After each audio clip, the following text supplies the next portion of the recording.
अरे मार देहब गोली चल जइबू तू जान से। अरे मार देहब गोली चल जइबू तू जान से। नाच रे पतर की हटोला बबुआन के। नाच रे पतर की हटोला हिरान के। अरे आउर बाउर बोला मत बोला पहचान के। अरे आउर बाउर बोला मत बोला पहचान के। आ नाच रे पतर की हटोला कुर्मियान के। नाच रे पतर की हटोला कुर्मियान के। तो जी हाँ ये भैया, आप सब कैसन बानी जाए भैया।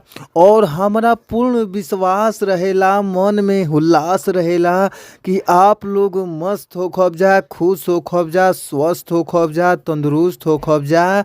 और हम बानी आप सबके भोजपुरी गायक व गीतकार नीतीश सिंह। और सबके हम हेजी से प्रणाम करतनी ए भैया। आप लोग अपन आशीर्वाद हमरा ऊपर बनौले रही जाए भैया।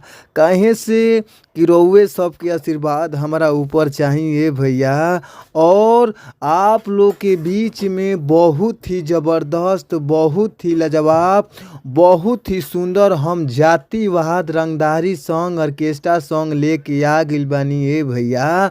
और इस सॉन्ग के रउआ सब अपना ऊपर जातिवाद लगा के गा सकतनी। जवन भी आप जाति से बिलोंग करतनी उ जाति के लगा के आप गाना ही पूरा अच्छा से गा सकतनी ए भैया।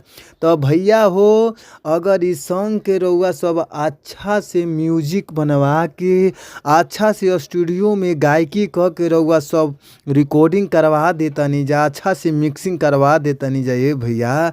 तो हमरा पूरा भरोसा बा कि आप लोग के बीच में ई सॉन्ग जरूर बाजी ए भैया। जी हाँ भैया, रउआ सब अच्छा गावतनी जा, अच्छा बजावतनी जा। फिर भी रउआ सबके अच्छा मेटर गाना नइखे मिल पावत, बढ़िया गाना नइखे मिल पावत ए भैया। तो रउआ सबके घबराए के ज़रूरत नइखे ए भैया। अच्छा मेटर पावे खातिर हमारी यूट्यूब चैनल के सब्सक्राइब कर लीजा। जौना यूट्यूब चैनल के नाम बाटे भोजपुरी संगीत लिरिक्स। तो आप लोग हमारी यूट्यूब चैनल के सब्सक्राइब करके घंटी के बेल आइकन दबा लीजिए भैया। काहे से कि अगर रउआ सब घंटी के बेल आइकन दबा ले जा तो कौनो भी अगर हम वीडियो अपलोड करतानी तो आप लोग के सामने मोबाइल का स्क्रीन पर सबसे पहले नोटिफिकेशन पहुंच जाइए भैया। तो आप लोग ज़रूर सब्सक्राइब कर ली, घंटी के बेल आइकन दबा लिए भैया। तो आई जा हमनी के चलल जाओ अपन मुखड़ा के ओर। मुखड़ा के भाव का बाटे, कौना भाव में या कैसे कहे के बा ए भैया। कहे के भाव बाटे, सुनी जा। अरे मार देहब गोली चल जइबू तू जान से।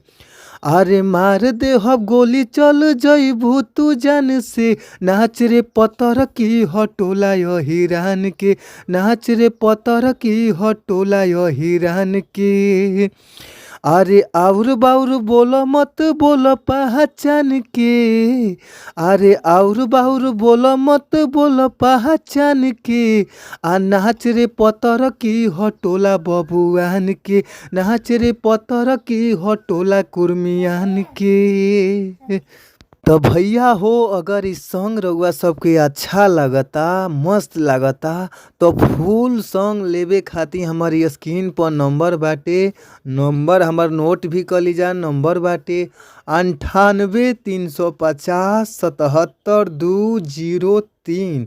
एक बार और नंबर नोट कर लीजिए भैया, 98 350 77 203।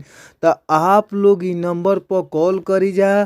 कॉल कैला पर बहुत ही कम से कम चार्ज में रउआ सबके ई सॉन्ग मिल जाई, गाना मिल जाई।